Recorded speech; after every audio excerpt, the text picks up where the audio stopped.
On paper, this is a king-tier gaming controller offering an unprecedented 1-2 punch of cross-compatibility and durability. And yet, it comes from a company that I only just heard of when they made the news for offering replacement analog sticks for the Valve Steam Deck. It comes from GuliKit, and they're calling it the KingKong 2 Pro Controller. But what makes it so special? Aside from the fact that it comes with a nice little carrying case. Man, I love that actually. Nice little hard case if you like to travel or just keep your belongings safe when they're in storage. Although I can immediately see some ways that it could be improved. There's no pass-through for charging, so you can't charge your controller while it is inside the case. And also, I'm less impressed now. This hinge seems like it's not long for this world.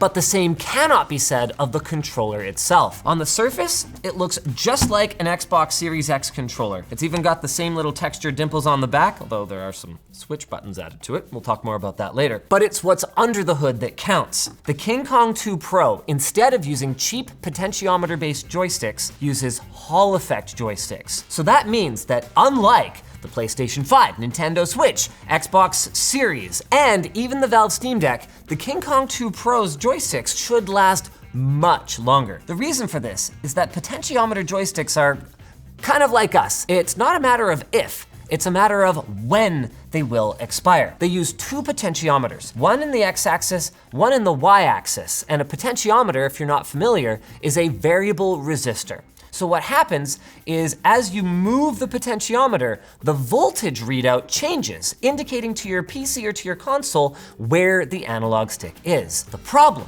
is that potentiometers have moving, wearing parts. And when the metal contacts wear out, it can actually change those resistance values. That's what's known as joystick drift. So your joystick might be sitting in a centered position still, the springs might be fine, but the values have changed. So now, in that neutral position, your character starts drifting off to the side or walking backwards or whatever the case may be. Hall effect joysticks use an entirely different mechanism. They look and feel exactly the same because they're still spring-loaded. But to get that voltage, to get that value, they use permanent magnets. Now, okay, before you correct me, I know that even a permanent magnet is not technically forever permanent, but compared to a potentiometer, I think it's okay to call it that. So what happens is as we change the relative position of these permanent magnets, we get a voltage value that is never going to change. Of course, if it's attached to a crappy controller, we're not gonna care about that, so we'll definitely get some impressions there. But first, let's have a look at what else is in the box. You get some stickers, you get some firmware updates, little manual. Ah yes, this matters a lot because there's a bit of complexity here. We get a nice little Type A to Type C flat charging cable. It's definitely USB 2. You can tell from the white color coding and the fact that most of the pins inside the Type C connector are missing. I'm actually not even sure if it does data. Nice. All right, it does do data. There's charging only USB-C cables. It's like, really? You had to save those fractions of a penny worth of copper?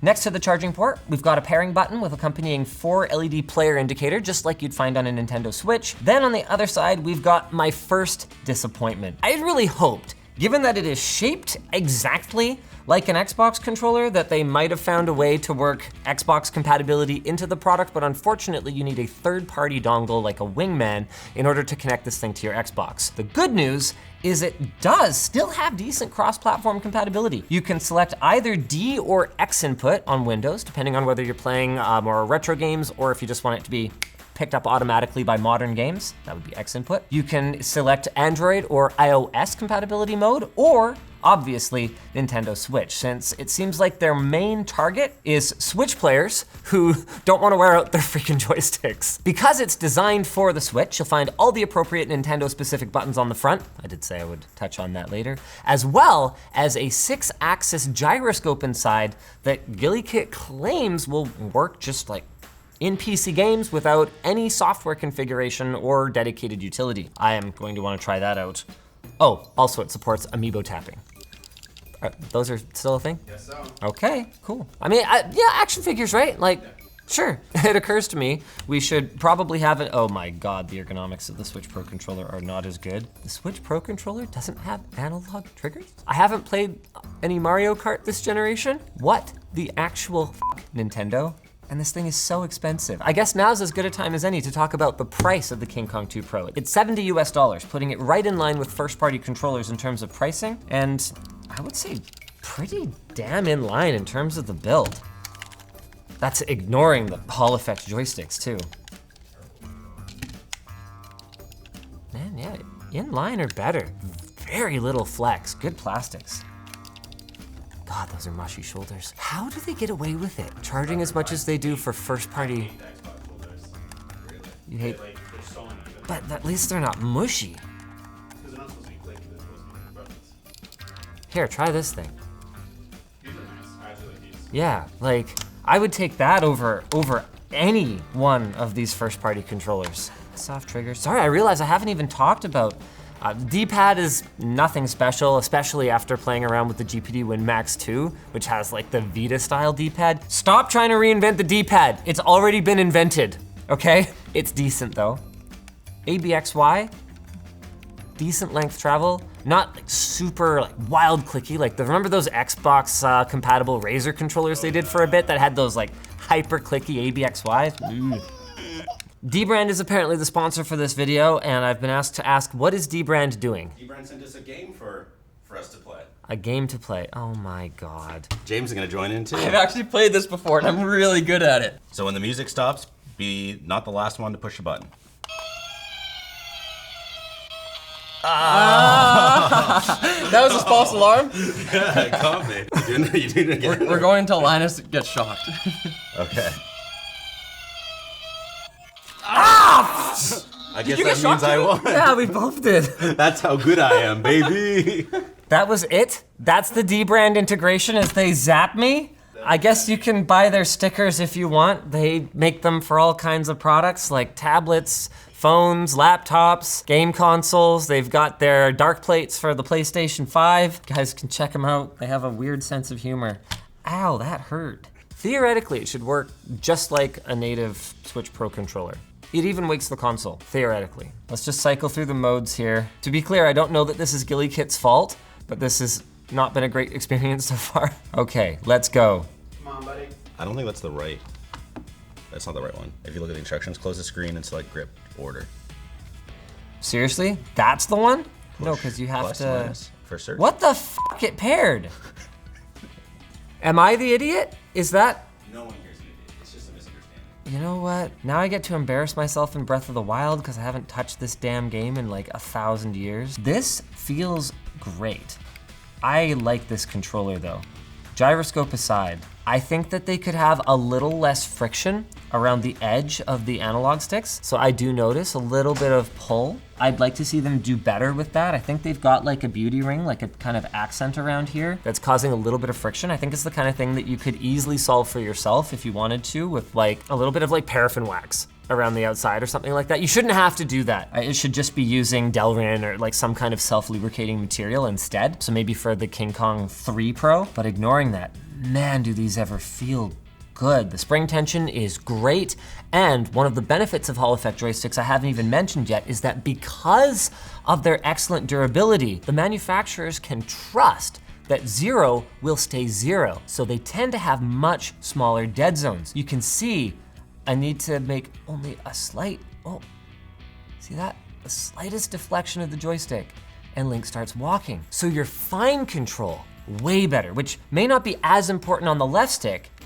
but on the right stick for aiming, it's a big deal. It was immediately noticeable when I upgraded my Steam Deck to GuliKit joysticks. Oh, I guess now's as good a time to mention these. This is really cool. Unlike the major first-party controllers, GuliKit provides replacement mechanical buttons. So these are for your ABXYs, as well as keycaps, and I don't think they have replacement joysticks yet for this particular controller. Maybe they are confident that they will never die, but they do offer replacement joysticks for the Steam Deck, so I would hope that either those are compatible with their own controller or that they plan to offer replacement ones themselves in the future. I love seeing additional repairability make its way into the electronics space.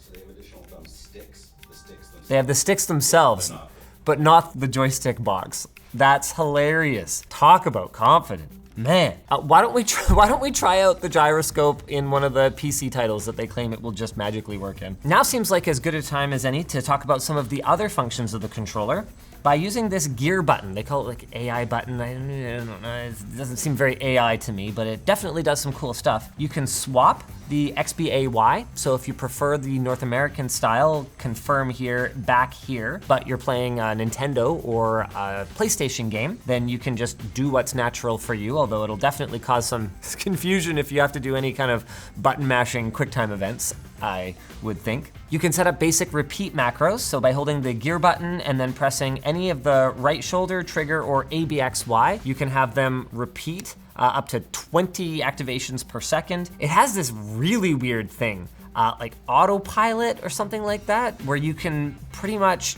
record and then replay like long, it's like up to 10 minutes or something like that, right? Like long strings of inputs. And this is meant for fine tuning the repeatability of, like, say for example, some kind of speed run. I don't know that that's necessarily in the spirit of speed running, depending on how you're doing it, but I know that there are cases where speedrunners will use hacks and cheats just to determine the viability of a particular strategy. So I could see it being fine for that, like, hey, oh, that particular section, that's not what I'm focused on right now, but I can often fail at that. Let's just blow through that so I can practice the next bit. I could see it being useful for that. Another really cool one is you can adjust the vibration intensity. So that's just gear plus or minus.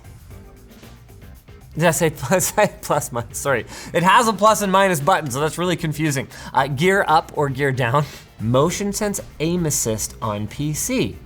Cool. Let's turn it up, so we do gear and then left or left trigger. By hitting the gear and either the shoulder or the trigger, you indicate which one you want it to activate the gyroscope when you're holding. So if I press gear left shoulder, then when I hold the left shoulder, the gyroscope will be active. And if I press gear left trigger, which is what I want for this game, then when I hold the trigger, so you can see here, the gyroscope will be active, but when I hold the shoulder, oh wait. Nope, it's working with the shoulder as well. Okay, I don't know then. Oh, I might have done both. Okay, yeah, so let's turn this one off. Long vibration is cancel. Yes, okay, yes. Oh, well that's cool. So you can have them at even different sensitivities if you really want. Wow, that offers a lot of flexibility.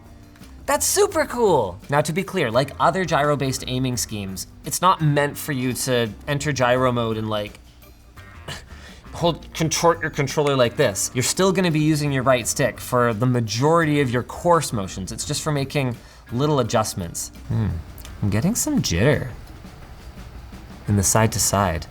Up and down feels smooth. You can calibrate it, you say. Whoa, high sensitivity is very high. Let's try low sensitivity. Yeah, I feel like I'm going down more than I'm coming up. But maybe I just feel like that. No, I'm coming up more than I'm going down now. I mean, I'm kind of hovering in about the same spot. It just doesn't seem consistent. I really like the finish on the top. It's like, it feels soft to the touch, but doesn't appear to be that like rubberized junk that comes off, like a soft touch. You can customize the sensitivity of the sticks and the triggers. That's also through their gear button here. It works both wired and wirelessly. I guess we didn't mention how long it's supposed to last on a charge. It's rated for 25 hours. And I guess that's all there is to really say about it. Is it perfect? No, but it's absolutely embarrassing that it takes a company like GuliKit to come out and put high quality joysticks in their controller when we're paying so much for our first party controllers. And what I hope is that products like this put pressure on the major controller manufacturers to switch over to this objectively superior joystick technology. Thanks for watching Short Circuit and get subscribed.